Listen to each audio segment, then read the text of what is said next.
Meus queridos, a graça e a paz do nosso Senhor e Salvador Jesus Cristo. Estamos já chegando ao final de semana e ainda tem uma semente de Deus para ser lançada com todo amor e carinho no seu coração.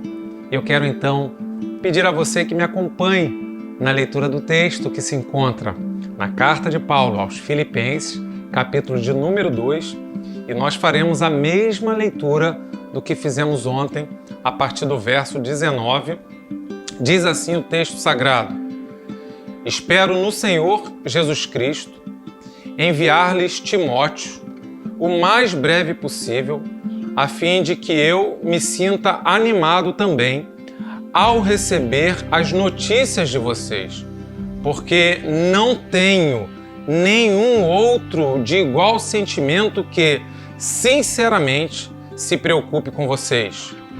Todos os outros buscam os seus próprios interesses e não os de Cristo Jesus.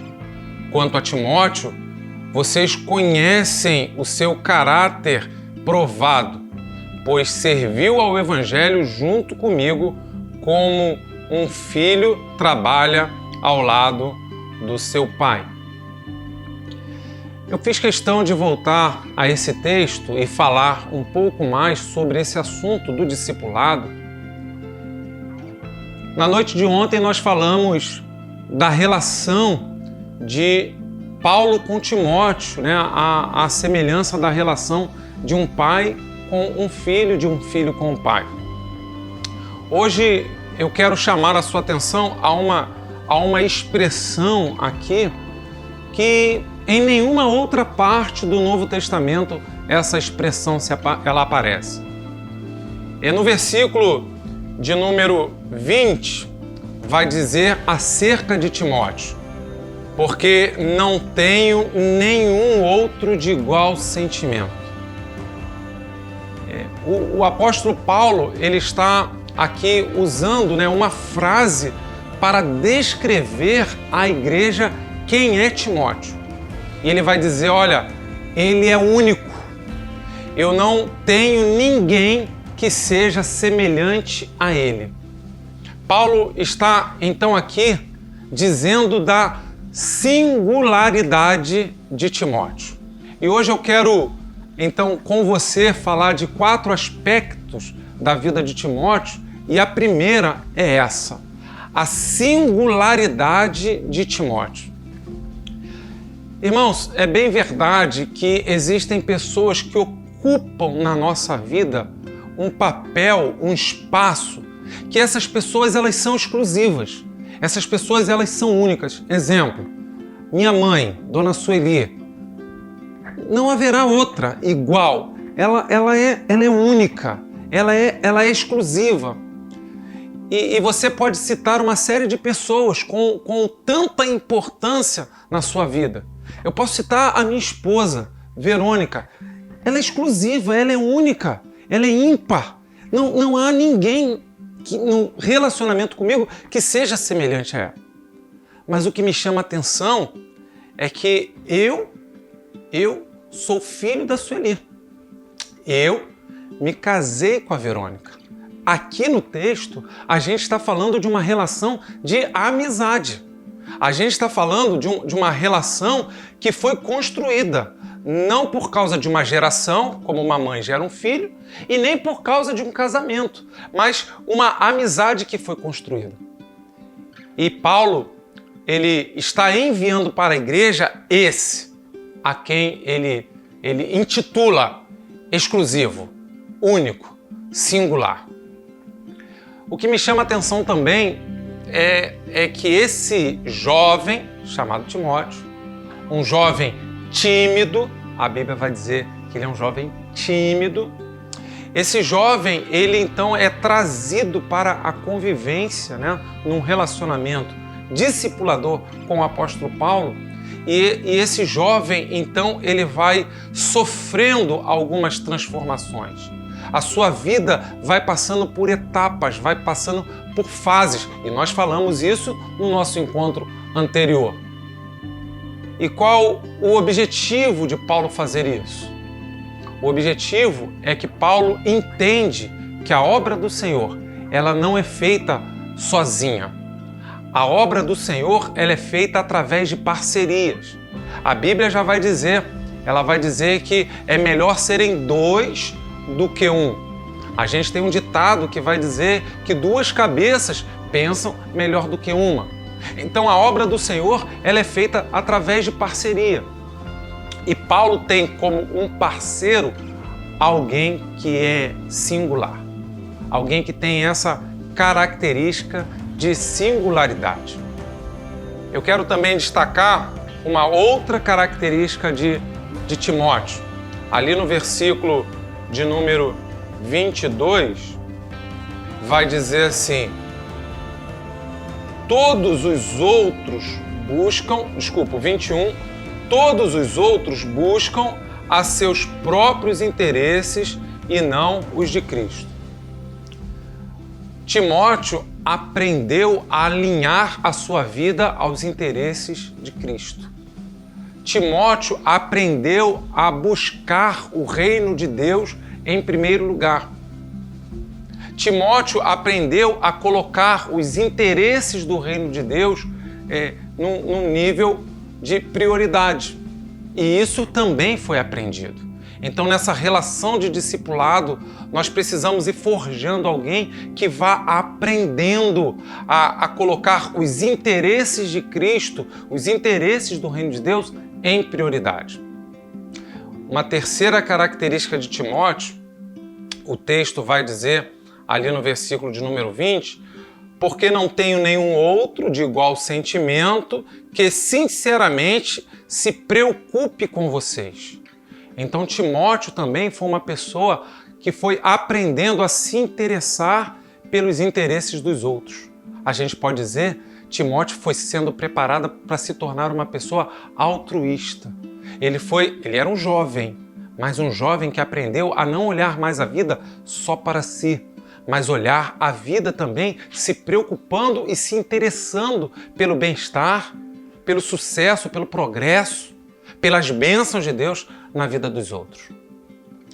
E o quarto ponto, o quarto aspecto da vida de Timóteo, que eu quero chamar a sua atenção, está no verso de número 22, que vai dizer: quanto a Timóteo, vocês conhecem o seu caráter provado, pois serviu ao Evangelho junto comigo, como um pai trabalha ao lado do filho, ou um filho trabalha ao lado do pai. Então a gente pode observar que Timóteo ele tem um caráter provado. Então não era simplesmente um jovem habilidoso, mas um jovem cujo seu caráter era um caráter provado. A gente pode dizer que Timóteo era um jovem aprovado, mas aprovado porque ele passou numa prova. É como se fosse um teste de qualidade. É como se fosse um objeto que está sendo fabricado e aí você precisa então testar a sua qualidade, a sua funcionalidade, a sua durabilidade. Será que esse objeto criado, ele quebra fácil? Será que esse objeto criado, ele funciona direitinho? Será que esse objeto criado, ele tem utilidade? Então você passa em todo um nível de exigência, né, de um controle de qualidade, e aí você vai ali checando. Olha, utilidade, checado. Funcionalidade, checado. Durabilidade, checado. Então você vai expondo ele a rigores de testes e no final tá ali. Foi provado e aprovado. E Paulo está dizendo isso. Eu estou mandando para vocês um jovem singular. Ele é jovem, mas é um jovem singular. Ele é um jovem que se interessa pelas coisas de Cristo.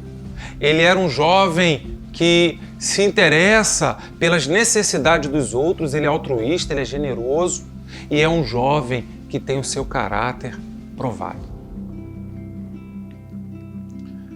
Eu imagino uma moça ouvindo uma mensagem dessa e pensando assim: estou orando a Deus para botar um Timóteo no meu caminho. E eu diria para você, jovem, olha, casar com um jovem com essas características de Timóteo você vai ficar bem na fita. Eu imagino, né, um pai da moça olhando e falando: "Ô Senhor, bota um jovem semelhante a um Timóteo na vida da minha filha." Eu imagino um profissional, porque esse tipo de pessoa é raridade. E aqui eu chego no ponto aonde eu queria fazer esse destaque. Os Timóteos, eles não surgem por um acaso. Os Timóteos, eles são fabricados intencionalmente. O texto, não o texto que nós acabamos de ler, mas textos anteriores, eles vão falar que Timóteo se converte com a pregação de Paulo. E o ministério de Paulo, então, foi capaz, presta atenção, o ministério de Paulo foi capaz de pegar, né, uma massa bruta, uma massa informe, né, um objeto informe, recém-convertido, e fazer todo um trabalho, e aí eu utilizarei aqui uma linguagem das artes plásticas, né? Ele foi capaz de usar um buril, que é aquele instrumento em que você começa a mexer naquela massa e fazer uma imagem de escultura. Então Paulo foi ali, artesanalmente burilando, né? Sendo usado por Deus para formar aquele jovem. E os discípulos maduros, os discípulos frutíferos, essas pessoas, né, singulares, ímpares, elas não acontecem por um acaso. É necessário alguém mais experiente ao lado e ir ali treinando, capacitando. E quando eu chego nesse ponto da nossa reflexão, eu chego nesse ponto com alegria e com tristeza. Eu chego com tristeza porque, infelizmente, muitos líderes, muitos pastores, nessa sua caminhada pastoral, eles desenvolvem um ministério solitário, sem poder contar com as parcerias, com as companhias, com as ajudas, com os auxílios de verdadeiros Timóteos. Porque, de repente, a vida ministerial ela foi desenvolvida de uma maneira tão sozinha, tão solitária, e sem investir da sua vida na vida dos outros, porque pensa-se, né, que liderança é você liderar uma organização, quando na verdade, biblicamente falando, liderança é você liderar pessoas, é você investir da sua vida na vida de pessoas, é você tirar do que você tem e você dedicar na vida de pessoas.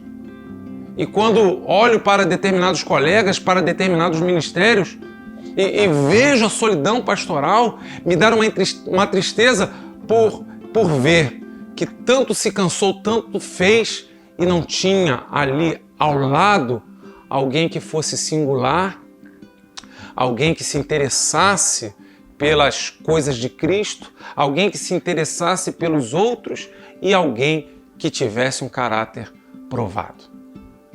Mas ao mesmo tempo eu me alegro. Eu me alegro porque, sendo um jovem de 45 anos e pastoreando, né, a igreja que pastoreio, eu tenho a alegria de olhar para o lado e ver tantos Timóteos comigo. Tantos aqueles que são amigos, ovelhas, servos. Tantos que são pessoas de altíssima confiabilidade.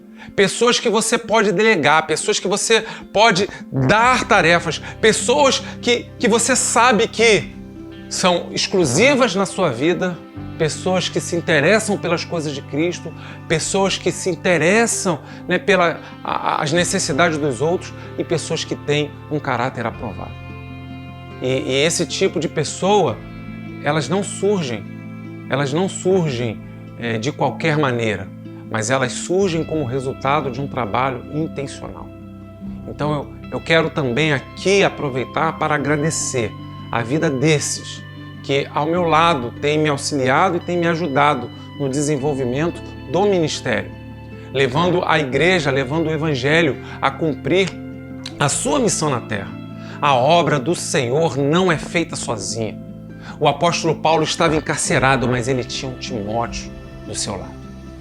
E quando Paulo vai escrever a esse Timóteo, já anos mais tarde, porque se você não sabe, Timóteo veio a se tornar o pastor da igreja de Éfeso.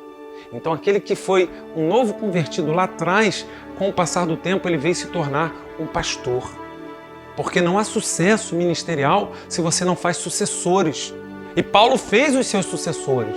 E ele vai ensinar então a Timóteo, na sua segunda carta, capítulo 2, versículo de número 2, 2 Timóteo 2, 2, ele vai dizer a Timóteo: e o que você ouviu de mim na presença de muitas testemunhas, isso mesmo, transmita a homens fiéis e também idôneos para transmitir e instruir a outros. Paulo está aqui nos ensinando um princípio, que eu vou chamar aqui de princípio 222. O que você recebeu de mim, você transmite para homens fiéis, e esses homens fiéis sejam idôneos para transmitir para outros. Então é uma sequência de evangelização, é uma sequência de relacionamento discipulador, é uma sequência onde o evangelho não vai acabar quando eu vier a experimentar a morte. O evangelho ele vai seguir, porque foi criada uma cadeia de multiplicação. Eu queria deixar nessa noite esse tipo de palavra. E eu gostaria de levá-lo agora a pensar por um outro ângulo.